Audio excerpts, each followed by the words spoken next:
ప్రేక్షకులందరికీ నమస్కారం. ఈరోజు మనతో పాటు ప్రముఖ ఆధ్యాత్మికవేత్త జ్యోతిష వాస్తు పండితులు శేషగిరిరావు గారు మనతో ఉన్నారు. గురుగారితో మాట్లాడేద్దాం. నమస్కారం. గురుగారు, జూన్ మాసంలో మేషరాశి వారి పరిస్థితి ఎలా ఉండబోతుంది? ఆర్థికంగా, ఆరోగ్యంగా, అన్ని విధాలుగా ఈ నెల వీళ్ళకి ఎలా ఉండబోతుంది గురుగారు? తప్పకుండా. అయితే మనం ఏదైతే ఇప్పుడు మేషరాశి ఫలితాలు చెప్పబోయే ముందు ఒక్కసారి అసలు ఏంటంటే ఈ నెలలో ఏ గ్రహాలు మార్పులు ఏంటి అనేది కూడా ఒక్కసారి చెప్పేసుకుంటే మళ్ళీ మనం మిగతా వాటన్నిటికీ కూడా అది వర్తింపబడటం అనేది ఉంటుంది.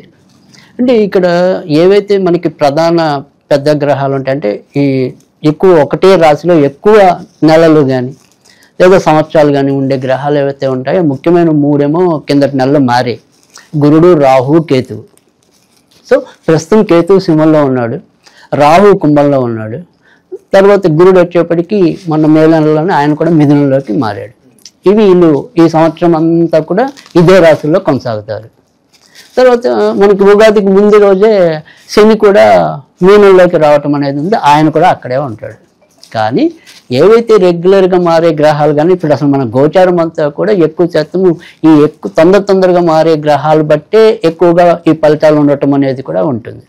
అలా చూసినప్పుడు ఏంటంటే ఈ నెలలో ప్రధానంగా మనకి కుజుడు తర్వాత బుధుడు ఇద్దరు కూడా జూన్ 6వ తారీఖు నుంచి కుజుడేమో కర్కాటకం నుంచి సింహంలోకి వస్తాడు, బుధుడేమో వృషభంలో నుంచి మిథునంలోకి వస్తాడు. ఇవి జూన్ 6న. తర్వాత మరి ప్రతి నెల ఇంచుమించుగా 14, 15 అటు ఇటుగా సూర్యుడు ఒక రాశి నుంచి ఒక రాశికి మారటం, దాన్ని ఒక సంక్రాంతి అంటాం మనం. అంటే వృషభంలో ఉంటే వృషభ సంక్రాంతి అని, మిథునంలో ఉంటే మిథున సంక్రాంతి అని. అలా ఆయన జూన్ 15న మనకి మిథునంలోకి వస్తాడు. అది సూర్యుడి యొక్క మార్పు. అయితే శుక్రుడికి వచ్చేప్పుడు ఏంటంటే ముందు రోజు అంటే మే 31నే ఆయన మీనం నుంచి మేషానికి వచ్చాడు. మళ్ళీ ఇంకా చివరి దాకా మార్పు లేదు. ఇంచుమించుగా జూన్ 29న ఆయన వృషభంలోకి రావటం అనేది ఉంటుంది. ఇది ఈ నెలలో గ్రహాల యొక్క మార్పు విశేషాలు. ఇప్పుడు మనం మిగతా ఒక్కొక్క రాశి యొక్క ఫలితాలు దీనివల్ల ఎలా ఉంటుంది అనేది చెప్పుకున్నాం. సో మేషరాశికి వచ్చేసరికి ఏంటంటే ఈ నెలలో ఎక్కువ శాతం మంచి ఫలితాలు ఉన్నాయనే చెప్పాలి.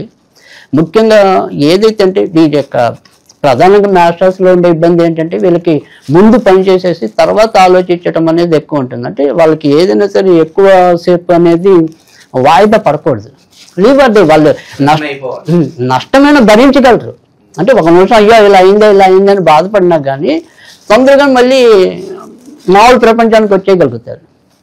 కానీ ఎక్కువ ఏది కూడా లాక్కూడదు. అయిపోవాలి, చేయాలి. సో ఆ రకమైన వేగం అనేది వీళ్ళలో ఎక్కువ ఉంటుంది.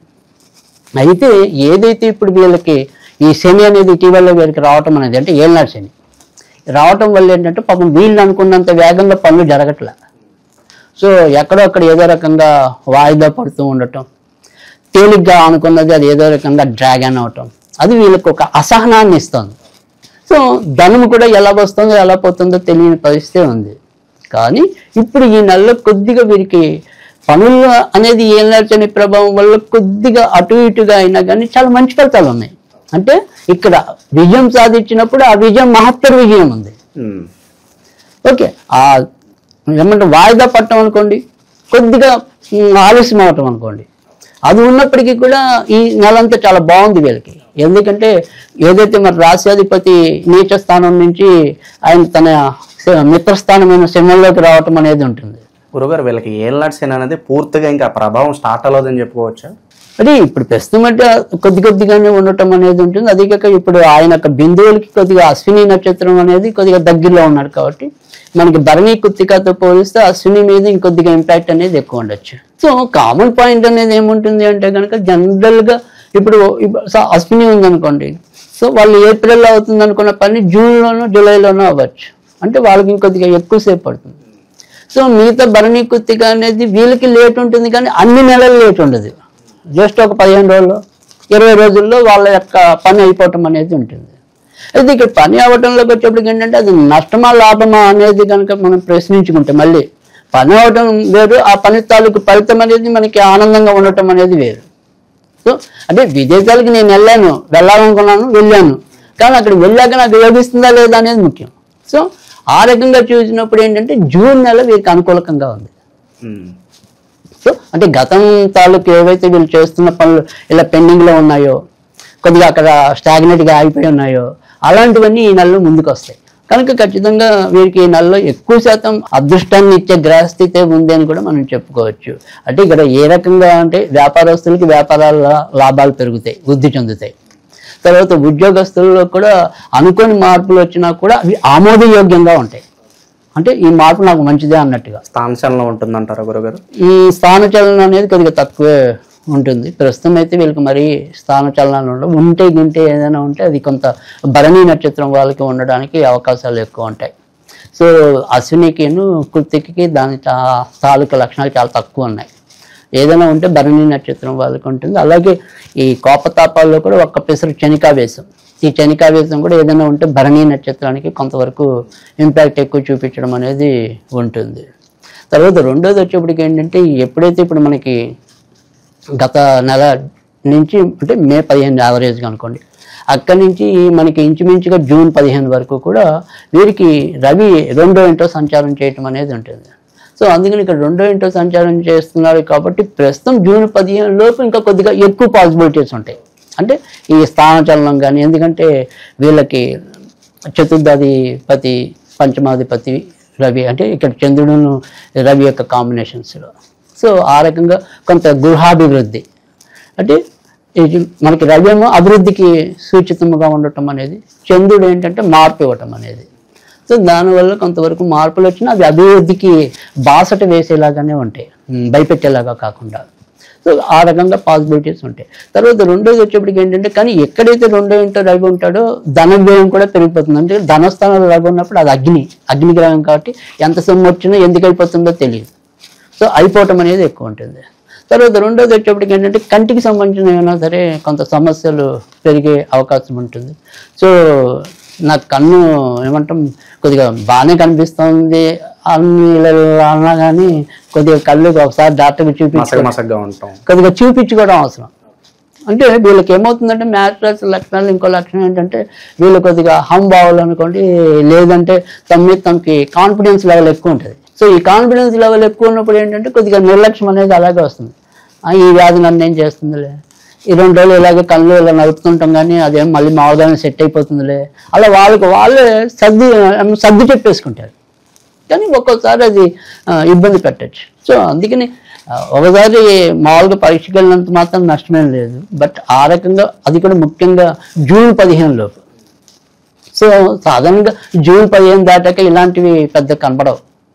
సో జూన్ 15 నుంచి ఇంకా విపరీతమైన రాజయోగం ఉంటుంది.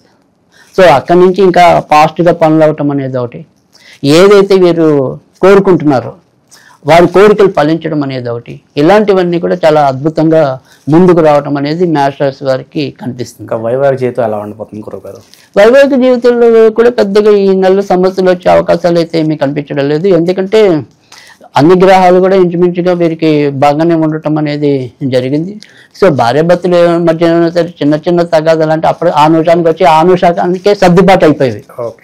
సో పెద్ద పెద్ద తారస్థాయిలో వెళ్ళే పరిస్థితులు చాలా లీస్ట్ అనుకోవాలి. ఏళ్ళనాటి శని ఇంకా ఇప్పుడే ప్రారంభం అవుతుంది, ఇంపాక్ట్ అనేది తీవ్ర స్థాయిలో లేదు కాబట్టి ఇప్పటి నుంచే మరి శనికి సంబంధించి వీళ్ళకైనా మంచి రెమెడీస్ తెలియజేయండి గురువు గారు. అంటే శనికి సంబంధించినంత వరకు కూడా వీళ్ళు ఏదైనా చదువుకోవాలి అంటే కనుక స్తోత్ర రూపంలో చదువుకోవాలంటే మాత్రం హనుమత్ సూక్తం అని ఉంటుంది. చాలా మంది ఏంటంటే ఆంజనేయుడిది చదివితే హనుమాన్ చాలీసానే గుర్తుకొస్తుంది ఎక్కువ మందికి. కానీ హనుమాన్ చాలీసా కన్నా కూడా చాలా చక్కగా ముందుగా అంటే ఇంకా కొద్దిగా అడ్వాన్స్డ్గా ఫలితం ఇచ్చేది ఏదైనా ఉంది అంటే కనుక అది హనుమత్ సూక్తం అనేది చాలా బాగా పనిచేస్తుంది. అంటే మనం ఇందాక చెప్పుకున్న వీళ్ళు చేతికి అంత సొమ్ము వచ్చినా మిగలకపోవటం.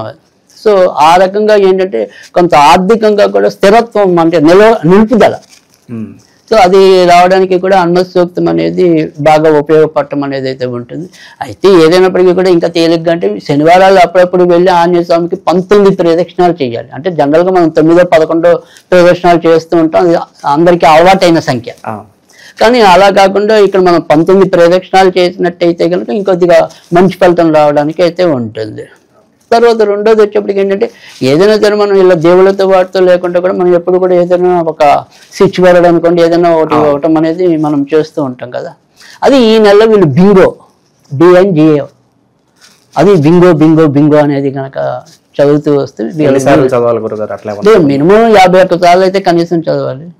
సో లేదు వాళ్ళకి జ్ఞాపకం ఉన్నప్పుడు అంటే ఇప్పుడు మనం ఆఫీసులో ఖాళీగా ఉన్నాం, ఏం తోచట్లేదు, మనసులోనే బింగో బింగో బింగో బింగో అనుకున్నా కూడా తప్పేం లేదు.